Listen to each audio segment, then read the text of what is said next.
Hi, boys and girls. I'm over here. I'm going to stick my head in there for you just for a sec. All right. So, for today's lesson, real quick, I'm going to do a short mini lesson. What we're focusing on, guys, is everything we're focusing on is going to be skills and things that we've already done in the past. So we're going to be focusing on things that have been pre-taught to you in the past, and we're going to strengthen those skills, okay? Just like if you go and exercise and you work out or you play basketball, like I know Connor Gaffney, you don't just go out onto a court and just play basketball, right, Connor? Right, Cameron? You guys have to practice. You have to practice for the game. The more you practice, the better you get, okay? Just like you, Hayden, with your gymnastics, and Alex with your gymnastics, Sammy, your basketball, and all your guys' sports. So today we're going to focus on theme. And actually, we were working on theme pretty close to our last unit before the shutdown of the schools. So theme, guys, let's just go over real quick. The theme is basically, it's the big idea or the lesson that an author wants you to take away after reading their story. So to help identify theme, you have to ask yourself some questions, right? While you're reading or after you're done reading the story. So one of the first questions you always need to ask yourself was, okay, what was the problem? Or what was the issue that was in the story? The main character usually is having some type of problem or some type of issue, okay? Like in The Boy Who Cried Wolf, okay? His problem or his issue was he was bored up there watching the sheep all by himself. So that was his problem. Then you have to kind of start asking yourself, well, what did the character learn in this story? Well, he was feeling by himself, so the little boy who cried wolf kept calling that there was a wolf when there wasn't. And so people kept running to help him, but then eventually, when there really was a wolf, nobody came. So what did he learn? Well, the lesson that was learned in that story, guys, is obviously honesty, right? I'm going to put to this down here, honesty.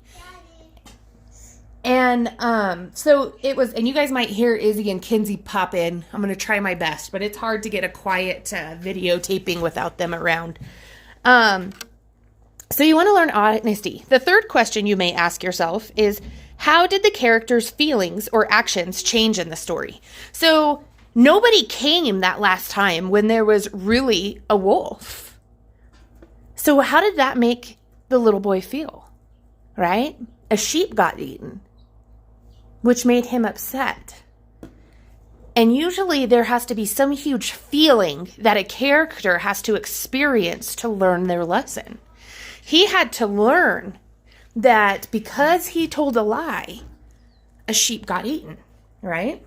Now, really quick, guys, unlike the summary and the main idea of a story, themes are general and they can be applied to lots of different stories. Honesty is a theme that can be the theme of many different stories.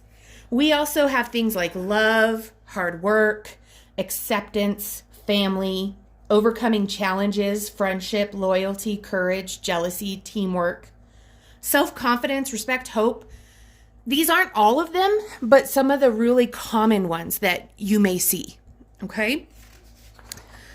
Finding themes in literature. A theme, like we just said, is a lesson or a real-world connection that a reader gets from reading a story.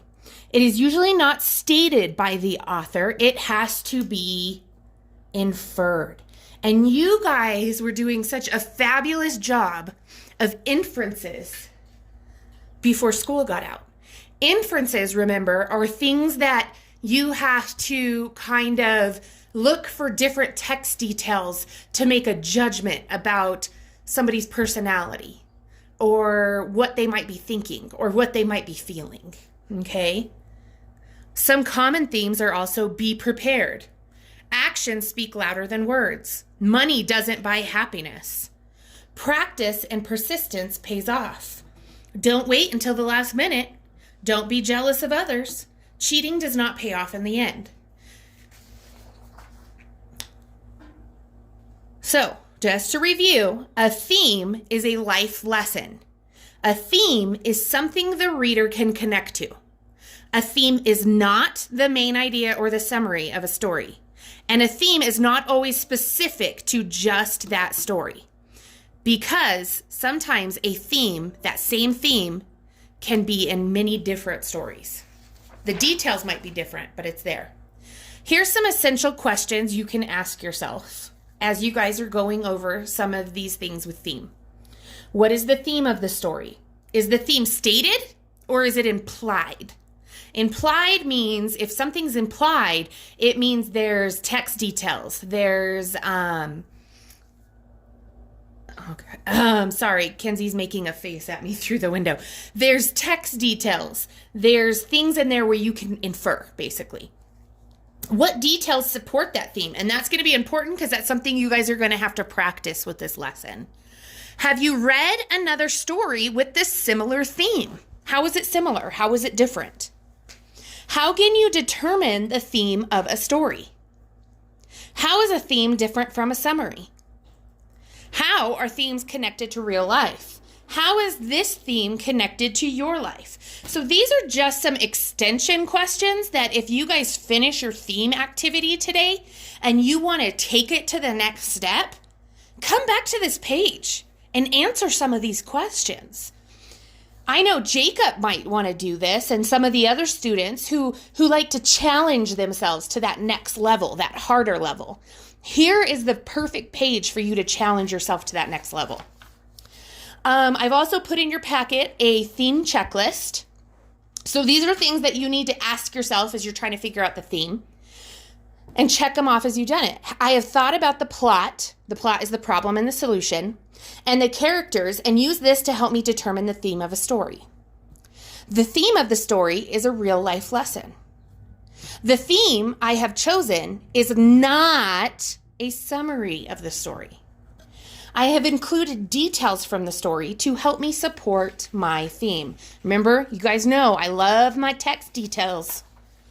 Okay, this is just a little thing if you guys want to write down for yourself what is a theme, or if you want to read the story.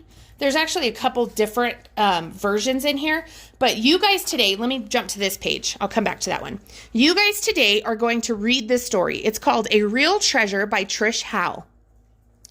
And it's about a girl, this name is Cecilia. And it's about a girl, Cecilia, who loves to read.